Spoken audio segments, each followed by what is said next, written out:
All right, so here we are, and this is it. This is the peak weekend of the peak week, the peak run for training for my New York City half marathon attempt. So yeah, it's gonna be a 12-mile run today. We've got decent weather. It's below 30 degrees, which kind of stinks. I'm getting a little tired of the cold, but nonetheless, we'll be out here running. We've got to do 12 miles nice and easy today because tomorrow we do still have the Washington Heights 5K. So I'm gonna try and hold it back and just be as, casual as possible out on today's 12-mile run.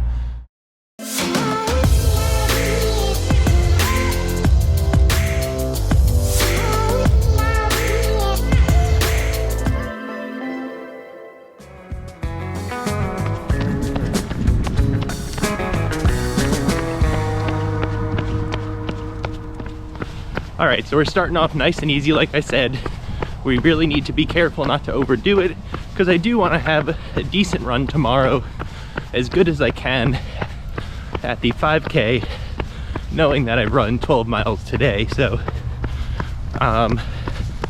it is what it is. We're trying to cram a lot into this week, and the Washington Heights 5K is just a lot of fun. So I don't want to skip it or give up on it. I want to have fun with it.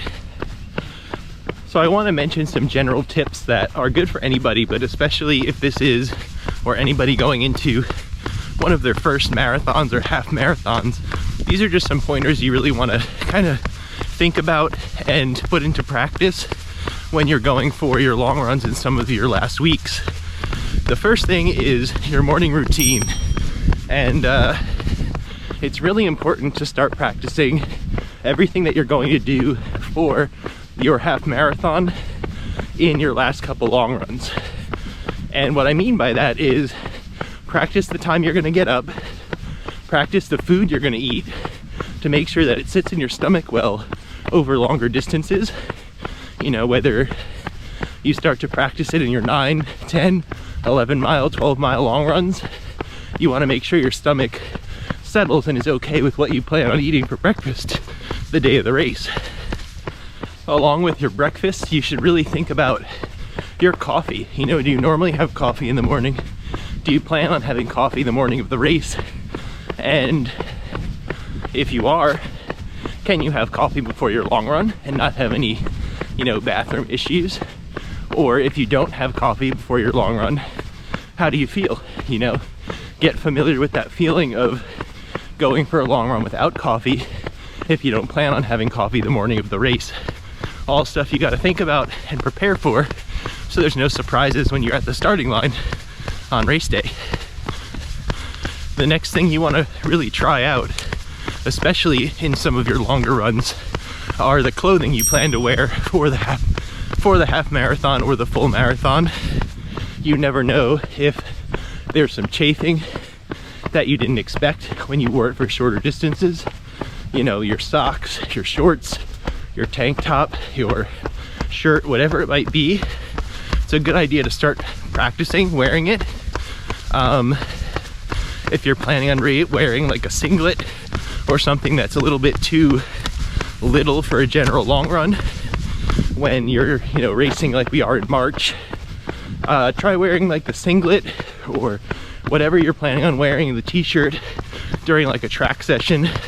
Just something to put it on your body, make sure that it works well for you without any issues before race day. The last thing that you want to work on is just your fueling schedule during your run. Making sure that the gel you like sits in your stomach again over a longer distance, that you feel good taking in the gel every 45 or every 30 minutes like you plan to do for the race. So you can start practicing those things during your long training runs, and you really should be. It's important to make sure, again, just that nothing goes wrong on the day of the big race. A question I see a lot from various people is, how much should I prepare or practice wearing a particular shoe that I want to race in before race day? And I think there's many different answers, to be honest.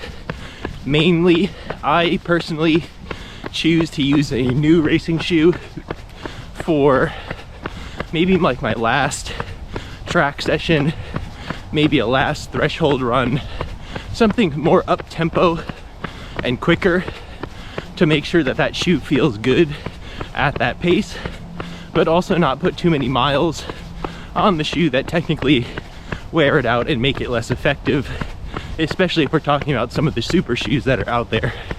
So for me, that may be 5 miles, you know, during, again, like a harder effort workout.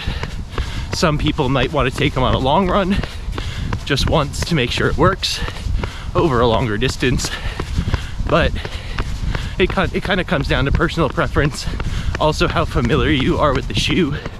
So for example, I know the Next Percent and Next Percent 2 work well for me. If I bought a new pair, I wouldn't need to try them out. If I was gonna race in it, I could race in it brand new. Now, the shoe I'm gonna wear for this particular race coming up, the New York City Half, I don't know about it yet. I haven't tried it, and I'm gonna reveal tomorrow what that shoe is gonna be, if you don't know already.